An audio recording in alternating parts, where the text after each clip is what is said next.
Imagine a public infrastructure project, a major highway or a vital water pipeline that has been paralyzed for 15 years. While construction on the ground is dead, the paperwork inside the government offices is highly active. Files bounce from one department to another, but no single official takes ownership of the deadlock. When critical infrastructure sits abandoned for over a decade, the issue is no longer logistical. It represents a collapse of the moral contract between the state and its citizens. To address these specific bottlenecks, the Indian government introduced the PRAGATI model in 2015. Standing for proactive governance and timely implementation, it is a system rooted in top-level, real-time reviews of stalled projects and public grievances. The entire mechanism is designed to eliminate the culture of buck passing. By placing multiple agencies in front of highest-level leadership simultaneously, it forces immediate accountability for interdepartmental delays. We are going to use a GS-4 exam case study and the PRAGATI framework to deduce the exact course of action a civil servant must take when placed under immense institutional pressure. Understanding governments requires looking past the logistics to see the underlying moral architecture that dictates how public servants behave behind closed doors. Analyzing governance requires a multidimensional ethics lens. The first dimension is administrative ethics. Evading responsibility or buck passing is an active ethical violation.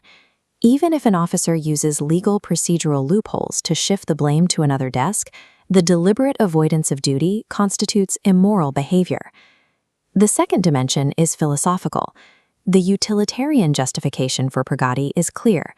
The timely delivery of public services provides the greatest good for the greatest number of citizens.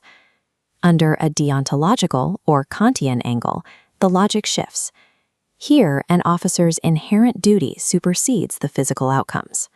They must take immediate ownership of delays because it is their professional duty, regardless of the career consequences. We apply the Gandhian concept of trusteeship. This frames public resources and time as a trust held by the government on behalf of the people. Any bureaucratic delay is a direct breach of that trust. The third dimension is tech ethics. Real-time data collection provides immediate transparency, but it also creates pressure to manipulate figures, turning objective monitoring into a tool for self-preservation rather than problem-solving. Fourth is emotional intelligence. Top-level reviews must balance strict accountability with an empathetic understanding of ground-level realities, such as severe staff and resource shortages. Finally, the constitutional dimension. Delaying a vital resource like drinking water is a direct violation of Article 21, the fundamental right to a dignified life. A technological dashboard like PRAGATI is hollow if it is not supported by these 5 pillars of ethical and philosophical duty. Let's apply this theoretical framework to a practical GS-4 simulation. You are a district magistrate facing a PRAGATI review for a water pipeline project that has been stalled for 8 years due to a land allocation dispute between 2 different departments. Your superior officer gives you a direct order: falsify your upcoming report to place the entire blame on the other department to protect your unit from high-level scrutiny. Before taking action, we initiate the standard analytical protocol, mapping the stakeholders. The rural public holds absolute priority. They have lived 8 years without basic water infrastructure, and their physical well-being outweighs internal government politics. Next are the 2 government departments.